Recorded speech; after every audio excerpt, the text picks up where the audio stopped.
잠시 기도하겠습니다. 사랑과 은혜가 풍성하신 아버지 하나님, 오늘 우리 성가대가 하나님께 영광의 찬양을 드렸습니다. 찬양을 드리는 그 마음 위에 하나님의 은혜가 늘 넘치게 해주시고 그 마음이 위로를 받는 귀한 찬양의 시간이 되기를 간절히 원하옵나이다.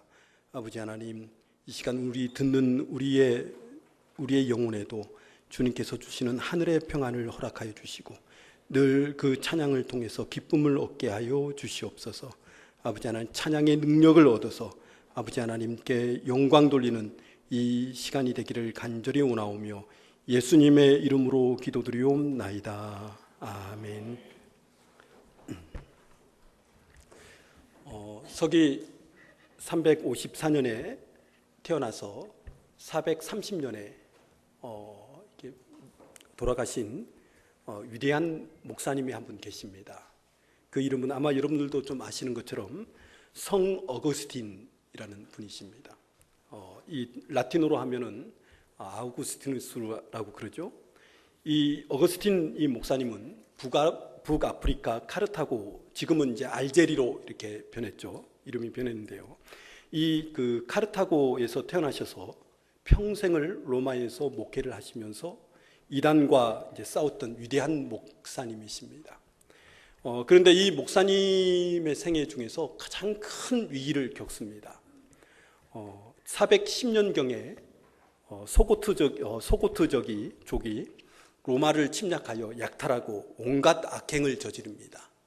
그러면서 이제 로마 안이 완전히 쑥대밭이 되어버립니다. 많은 사람들이 이 그 소고트족에 의해서 이제 죽고, 그리고 거의 반 이상, 로마의 반 이상이 이제 완전히 이 족속에 의해서, 야만족에 의해서 완전히 반 이상이 피폐화되고, 그리고 완전히 무너져 버리는 그러한 결과를 맺게 됩니다. 근데 엉뚱하게 이 사건에 의해서 로마 기독교가 위기를 맞습니다. 이 예수님을 믿지 않는 이 로마 사람들이 이상한 소문을 퍼뜨리기 시작해요. 그것은 바로 하나님을 믿는 로마가 왜 이렇게 처참하게 야만족에 의해서 무너지고 침략당하여 약탈을 당했는가? 하나님을 그렇게 잘 믿는다고 하면서 하나님께서 로마를 버리셨다, 이런 이제 얘기를 하고 다니기 시작합니다. 그러면서 기독교를 받아들이는 것이 이게 실수였다. 그러면서 다시 로마의 원래의 신들에게 다시 돌아가자라는 그런 소문이 들면서 이제 이 중호 범죄가 막 일어나기 시작합니다. 예배를 드리는데 갑자기 로마 시민들이 들어와 가지고 막 죽이기 시작하고요. 그리고 로마 교회에 불을 질러서 이 로마 교회를 없애고 다니기 시작합니다. 그러면서 이제 교회가 이제 한 차례 문을 닫기 시작하고 교회에서 기독교인들이 막 떠나가기 시작합니다. 그러면서 이 어거스틴 목사님이 그때 책을 한 권을 냅니다. 그 책의 이름은 바로 하나님의 도성. 여러분들도 아는데요. 영어로는 The City of God이라는 그러한 책입니다. 이 책을 내면서 위기를 극복하게 됩니다. 근데 이 그 하나님의 도성, 하나님의 나라라는 이 책을 쓰면서 이 목사님이 과거의 모든 제국의 흥망성쇠도 역시 로마 제국에도 이 흥망성쇠가 있는 것 아니냐. 이 도성이 왜 이렇게 서고트족에 의해서 이렇게 큰 우환을 맞았느냐. 그것은 바로 로마 제국의 죄로 인해서 그렇게, 로마 제국의 이 타락한 이 죄로 인해서 하나님께서 서고트족을 그 채찍으로 삼으셨다는 것입니다. 여기서 깨달으면 하나님께서 로마를 구원해 주시고, 여기서 깨닫지 못하면 결국은 다른 제국처럼 지금까지의 그 역사 가운데서 다른 이 멸망한 다른 제국들처럼 역시 로마도 멸망할 것이라는 거예요. 하지만 하나님의 도성, 하나님의 나라인 이 교회는 하나님께서 절대로 포기하시지 않고 끝까지 보호해 주시고 지켜 주실 것이라고 그렇게 쓰고 있습니다. 그러면서 교회도 역시 비록 불완전하고 좀 약점도 있고 단점도 있지만 하나님을 예배하고 하나님께 영광 돌리는 그 교회는 하나님께서 끝까지 책임져 주시고 끝까지 지켜주시고 보호해 주실 거라는 거예요. 그래서 세상의 제국, 세상의 도성, 세상의 나라는 결국은 사라지지만 하나님의 나라, 하나님의 도성인 이 교회는 영원히 존재할 것이라고 오늘 이 책을 통해서 얘기를 해주고 있는 것입니다.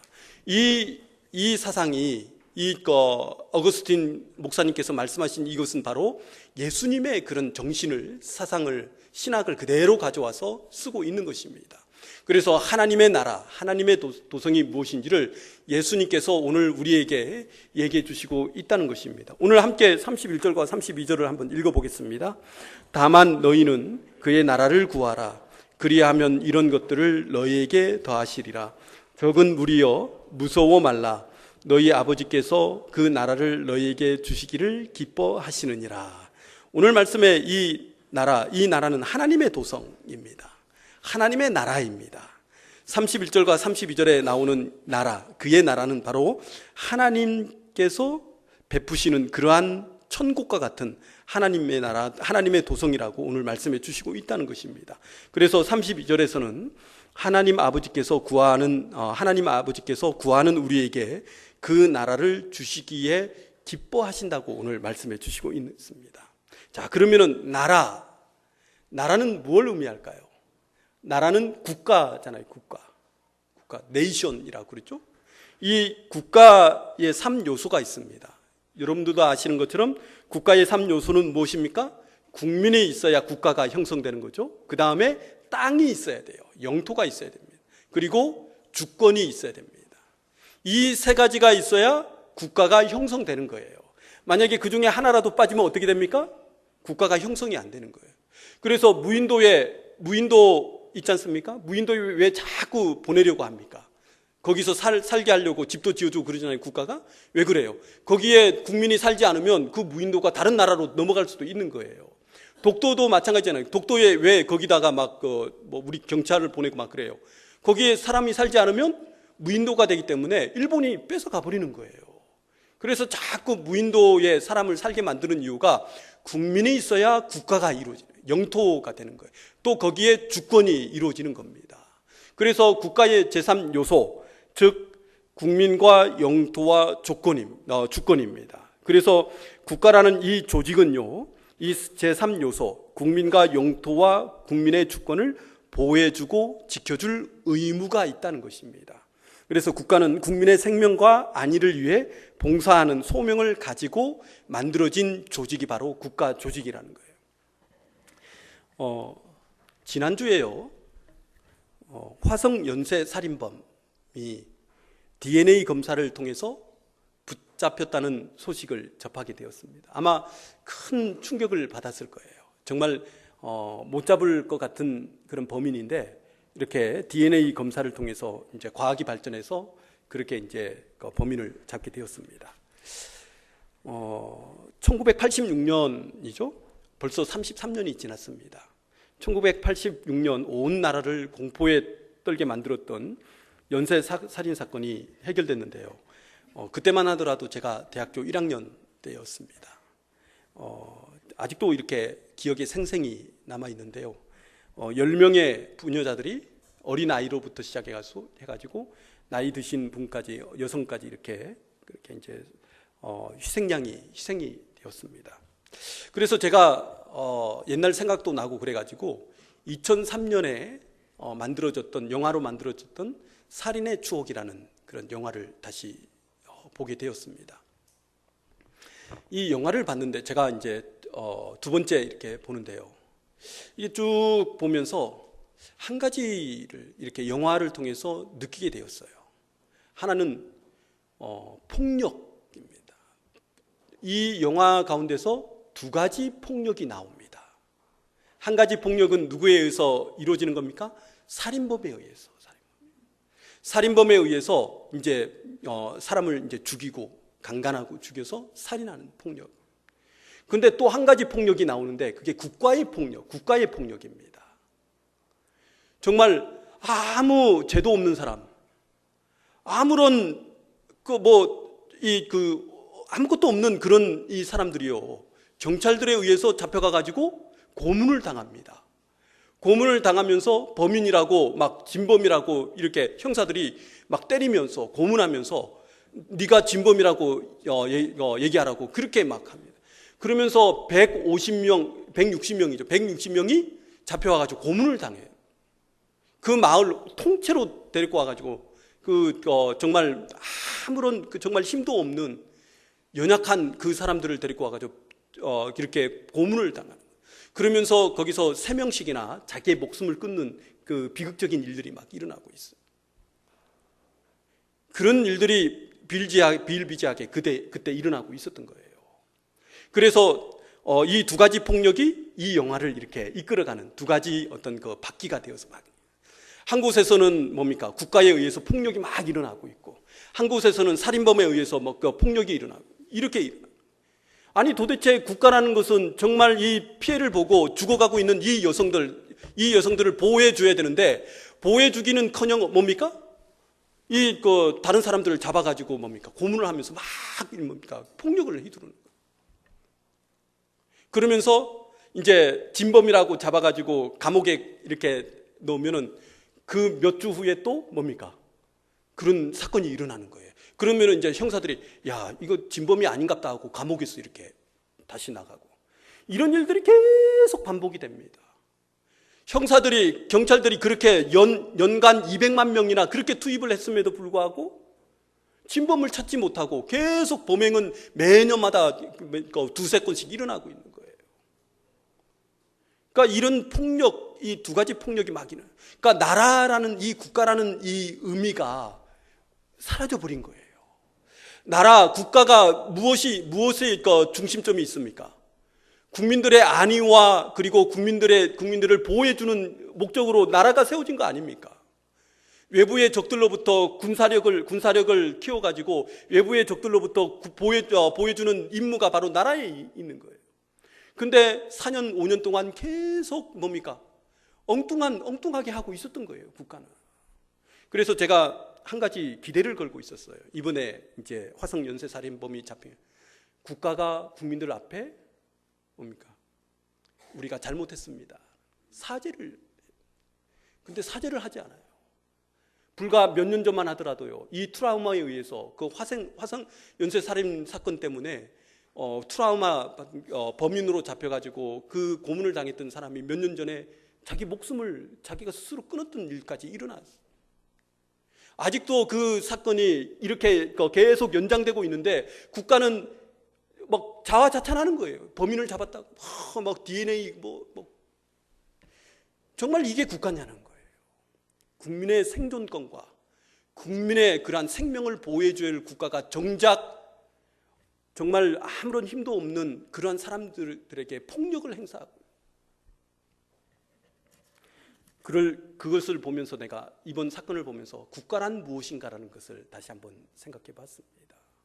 오늘 우리 국가 안에 살지만 세상의 도성 안에 살지만 국가에 의해서 보호받지 못하고 오히려 국가의 폭력에 당하고 있는 우리의 그 모습들을 보면서 정말 이 세상 안에 살면서 정말 우리를 보호해주고 지켜줄 것이 과연 무엇이 있느냐라는 것을 제가 생각하면서 이 말씀을 보게 되었습니다. 오늘 말씀 32절에 한번 처음 보세요. 32절 처음에 보면은요, 적은 무리여 무서워 말라라고 말씀하시고 있습니다. 이 적은 무리여라고 라는 말씀이 나오는데요. 그런데 이 무리는요, 단순히 사람이 모여있는 군집이나 집단을 의미하지 않습니다. 더 정확하게 하면요, 양무리인 거예요.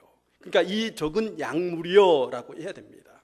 그런데 이 적다라는 말은요, 단순히 수의 개념으로서 적다, 많다라는 의미가 아니라 연약하다, 나약하다라는 의미를 가지고 있는 거예요. 이 말씀에서 적은 무리여라는 말의 뜻은요, 연약하고 나약한 양의 무리여라고 예수님께서 이 무리들에게 얘기해주고 있는 것입니다. 그래서 연약하고 나약한 양의 무리라는 의미는요, 목자 없는 양이라는 것입니다. 양이 아무리 많은 수로 군집을 이루고요, 집단을 이루어도 목자가 없으면 어떻게 될까요? 그 양은요, 죽는 겁니다. 외부에서 늑대라든가 그리고 호랑이라든가 그런 야생동물들이 공격해 오면 그냥 죽는 겁니다. 하지만 목자가 있으면 어떻게 될까요? 목자가 그 동물들로부터 보호해주는 것입니다. 적들로부터 보호해주는 거예요. 그래서 오늘 말씀에서 그 나라를 구하는 자, 그 나라, 하나님의 나라를 구하는 자를 하나님께서 주시기를 기뻐하신다고. 오늘 이 말씀은 무슨 뜻입니까? 하나님께서 너희를 목자가 되어 주시겠다는 거예요. 예수 그리스도께서 그 목자를 잃어버린 연약하고 나약한 이 양무리의 목자가 되어 주시겠다고 말씀하시고 있다는 것입니다. 예수님의 호칭에 보면은 메시아라는 호칭이 있지 않습니까? 그리스도라는 호칭이, 이 메시아라는 이 이름이요, 정치적인 의미에서는 왕입니다. 왕. 그러니까 예수님이 그리스도요, 메시아라는 말은요, 예수님이 왕이라는, 누구의 왕이십니까?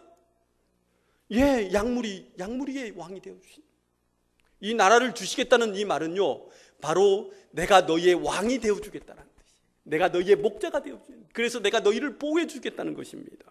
오늘 예수님을 따라다녔던 이 무리들의 모습은 뭡니까? 가난한 자들이었습니다. 그리고 병든 자들이었어요. 이방인들이었어요. 여성들이었습니다. 그리고 또 아이들이었어요. 이 사람들은요, 나라가 보호해 주지 않는, 유다 그 당시에 이스라엘 이 국가가, 이 나라가, 이 사람들은 다 버렸습니다. 죄인들이라고 해서 뭡니까? 다 추방해 버렸어요. 그 사람들이 예수님을 졸졸졸 따라다니고 있었던 거예요. 그래서 예수님께서 이 졸졸졸 따라다니고 있던 이 양무리 같은 허약하고 나약하고 연약한 이 무리들을 향해서 내가 너희의 왕이 되어, 내가 너희의 목자가 되어 주겠다고 그렇게 말씀해 주시고 있다는 것입니다. 사랑하는 성도 여러분, 우리가 세상을 살다 보면 연약해질 때도 많고요, 무서울 때도 많이 있습니다. 약해질 때도 있어요. 몸에 병이 오면요, 마음이 어떻게 됩니까? 두려워지잖아요. 무서워지잖아요. 다시 내가 회복할 수 있을까? 어떤 문제들이 우리에게 닥칠 때, 내가 감당할 수 없는 문제들이 있을 때, 그 문제로 인해서 어떻게 됩니까? 내 스스로가 정말 작아지는 거예요. 그 문제 앞에서 작아지는 거예요. 어떻게 할 수가 없어요. 그러면서 약해지고 나약해집니다. 그럴 때 그러한 일들이 우리 앞에 있을 때 주님을 찾으시기 바랍니다. 오늘 말씀처럼 예수님을 구하시기 바랍니다. 그러면 예수님께서 우리의 왕이 되어주셔서, 우리의 메시아가 되어주셔서, 우리의 목자가 되어주셔서 우리를 지켜주시고 그리고 보호해 주시는 그러한 은혜가 우리 성도님들께 있을 줄로 저는 믿습니다. 열왕기하 18장에 보면요, 아주 독특한 유대 왕이 나옵니다. 근데요, 유일하게 솔로몬 외에 유일하게 다윗 왕과 같이 행했던 왕입니다. 열왕기하 18장 3절에 보면 그 왕이 나오는데요, 그 왕의 이름은 히스기야예요.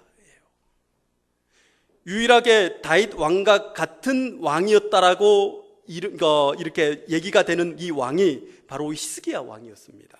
그리고 열왕기하 18장 5절에 보면 히스기야가 이스라엘 하나님 여호와를 의지했다고 그렇게 말씀하십니다. 히스기야가 유다 땅을 29년 동안 다스리는데요, 두 번의 큰 위기가 옵니다. 한 가지 위기는 외부적인 국제 관계를 통해서 온 위기입니다. 한 가지 위기는 몸의 병으로 인해서 온 위기예요. 어느 날 이제 산헤립 왕, 아수르 왕이죠. 이 아수르 왕 산헤립 왕이 20만 대군을 거느리고 유다 땅을 이제 치기 위해서, 점령하기 위해서 이제 막 오고 있었어요. 그래서 이제 오는 도중에 산헤립 왕이 편지를 이렇게 하나 써가지고 이 히스기야 왕에게 이제 보냅니다. 이 편지의 내용은 내가 조금 있으면 이제 예루살렘에 이제 도착할 텐데 내가 너희를 싹쓸이 해버리겠다. 이제 그 편지를 본 거예요. 그러자 열왕기하 19장 14절에서 히스기야가 그 편지를 읽고 성전에 올라가 하나님 앞에, 그 제단 앞에 그 편지를 내려놓고 대성통곡합니다. 여호와 하나님, 이 산헤립 왕, 아수르 왕이 지금 군사를 몰고 지금 나를 죽이러 오고 있습니다. 나는 아수르 제국에 비해서 너무나 연약하고 허약합니다. 내가 어떻게 감당할 수 없는 전쟁입니다. 이제 예루살렘도 망할 것이고 유다도 완전히 휩쓸릴 건데, 이 전쟁에 의해서 휩쓸려서 유다 우리 백성들이 다 죽을 텐데 어떻게 해야 되겠습니까? 이제 싸워봤자 어른과 아이의 싸움인데 어떻게 해야 될까요? 그러니까 울부짖으면서 대성통곡하면서 기도를 하는 거예요. 그러니까 갑자기 이사야 선지자가 나타나요. 이사야 선지자가 나타나서 이제 히스기야 왕에게 이렇게 얘기합니다. 이제 하나님께서 이스라엘을 구원해 주실 것이다. 그러자 결국은 그날 밤에 아수르 진영에 이 하나님의 사자가 나타나서 군사 18만 5천 명을 다 죽이고 결국 산헤립 왕도 다시 자신의 나라에 돌아가서 암살을 당하면서 완전히 이 위기로부터 빠져나갑니다. 근데 참 사람은요, 그러한 일들이 있고 나면 사람이 교만해집니다. 거만해져요. 야, 내가 이렇게 이 일을 했구나 하면서 이제 거만해져요. 그러니까 하나님께서 어떻게 하십니까? 또 이 히스기야 왕에게 이 피부병을 주시는 거예요.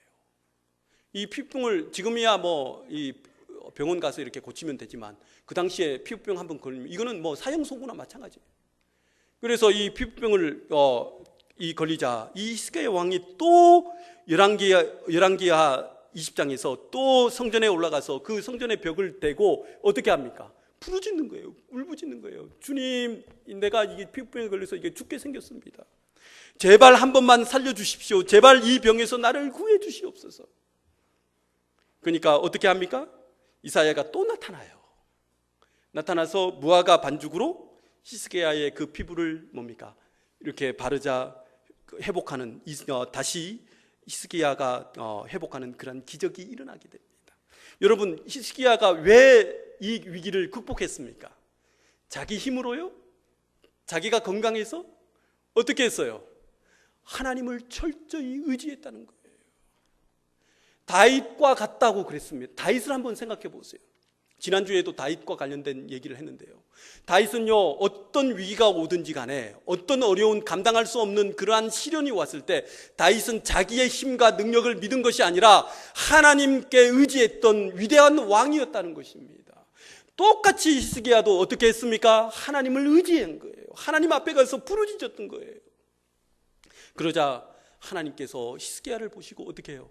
다시 회복하시는 기적을 일으키게 되었다는 것입니다. 오늘 예수님을 의지하시기 바랍니다. 예수님은 우리의 도성이시고요, 우리의 산성이시, 그분이 나의 메시아, 나의 왕이시고요, 나의 목자가 되우셔서 내가 어렵고 힘든 일들이 있을 때 예수님께서 함께 해주셔서 이겨나갈 수 있도록 우리를 인도해 주신다는 것입니다. 그분은 우리를 보호하시는 영적인 왕이시고요, 영적인 우리의 목자가 되어 주신다는 것입니다. 그래서 오늘 말씀처럼 예수님께서 우리에게 또 말씀하십니다. 적은 무리여 무서워 말라. 무서워하지 마시기 바랍니다. 두려워하지 마시기 바랍니다. 예수님이 계시지 않습니까? 내가 여기 있는데 왜 두렵고 무서워하느냐는 거예요. 예수님을 의지하고요, 예수님과 함께 가면 절대 무서운 것이 없어요. 이 세상의 나라, 이 세상의 도성이 아무리 막강할지라도 그것은 나를 완전하게 도와줄 수 없어요. 나를 지켜줄 수 없습니다. 오직 나의 영적인 목자이신 예수님, 오직 나의 영적인 왕이신 예수님께서 우리 성도님들과 함께 하시고 지켜주신다면 예수님께서 우리 성도님들과 함께 하시고 지켜주시며 인도하시는 놀라운 은혜가 있을 줄로 믿습니다. 오늘 마지막으로 오늘 말씀 33절과 34절을 함께 읽겠습니다. 너희 소유를 팔아 구제하여 낡아지지 아니하는 배낭을 만들라. 곧 하늘에 둔 바 다함이 없는 보물이니 거기는 도둑도 가까이 하는 일이 없고 좀도 먹는 일이 없느니라. 너희 보물이 있는 곳에는 너희 마음도 있으리라. 아멘. 예, 여러분, 오늘 이 말씀에 나오진 않지만 이 33절과 34절에 보면 또 다른 보물이 나오죠. 그죠? 어떤 보물일까요? 세상의 보물이죠. 그죠?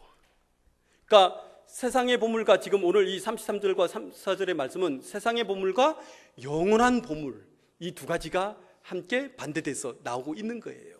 그래서 오늘 예수님께서 어디에 마음을 두라고 말씀하십니까? 예, 영원한 보물, 거기에 두라고 이렇게 말씀하시고 있습니다. 그래서 마음을 어디에 두느냐가 굉장히 중요하다는 것입니다.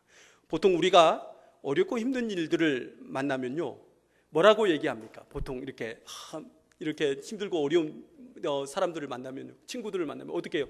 야, 모든 일은 마음 먹기에 달려 있지 않냐? 그렇게 얘기하잖아요, 그죠?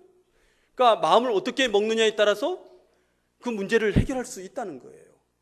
자, 마음을 우리가 어떻게 잡느냐에 따라서 모든 일들을 할 수 있다는 것입니다. 문제는 여기 있습니다.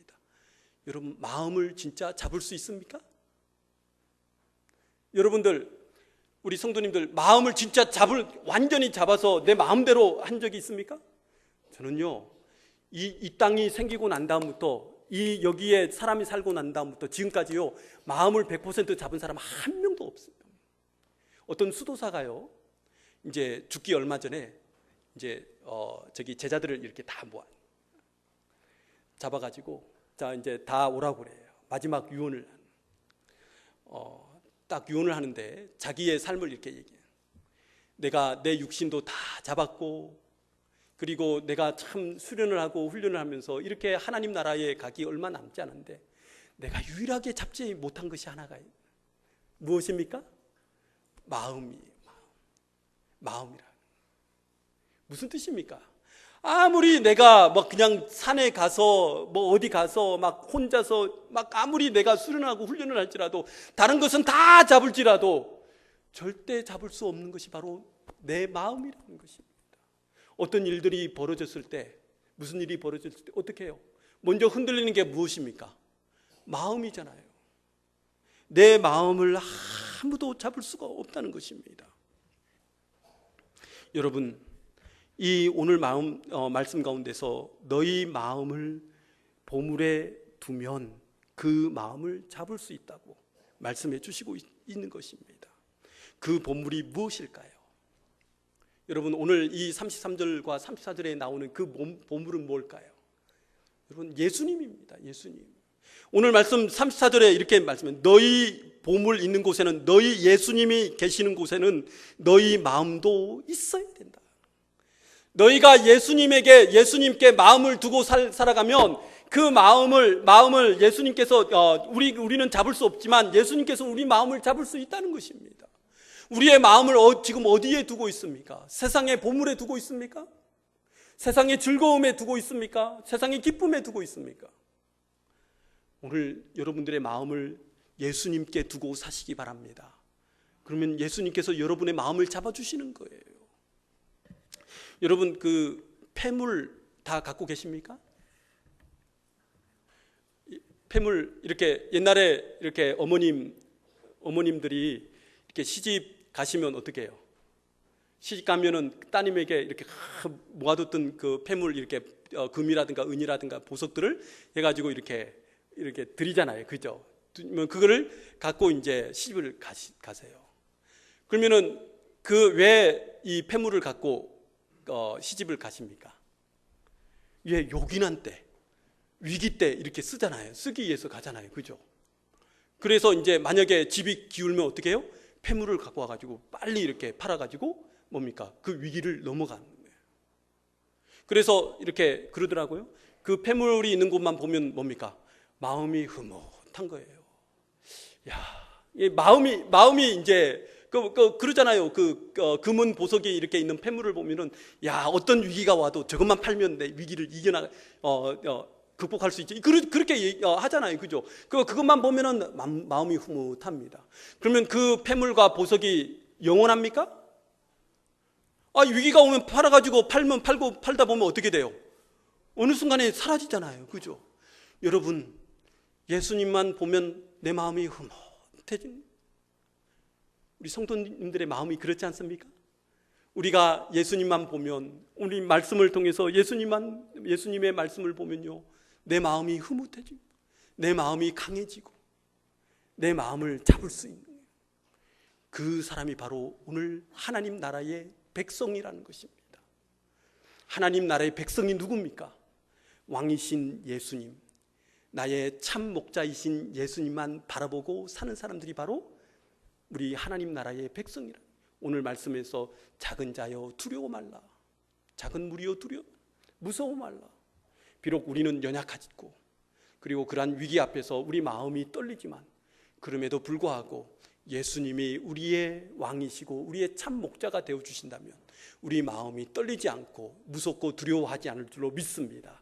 그 믿음을 가지고 우리가 살아간다면 세상은 보호하지 못하지만 하나님께서, 예수님께서 여러분을 보호해 주시고 지켜주시는 놀라운 은혜가 우리 성도님들 가운데 있을 줄로 믿습니다. 그러한 믿음으로 살아가시는 우리 성도님들이 되시기를 주님의 이름으로 축원드립니다.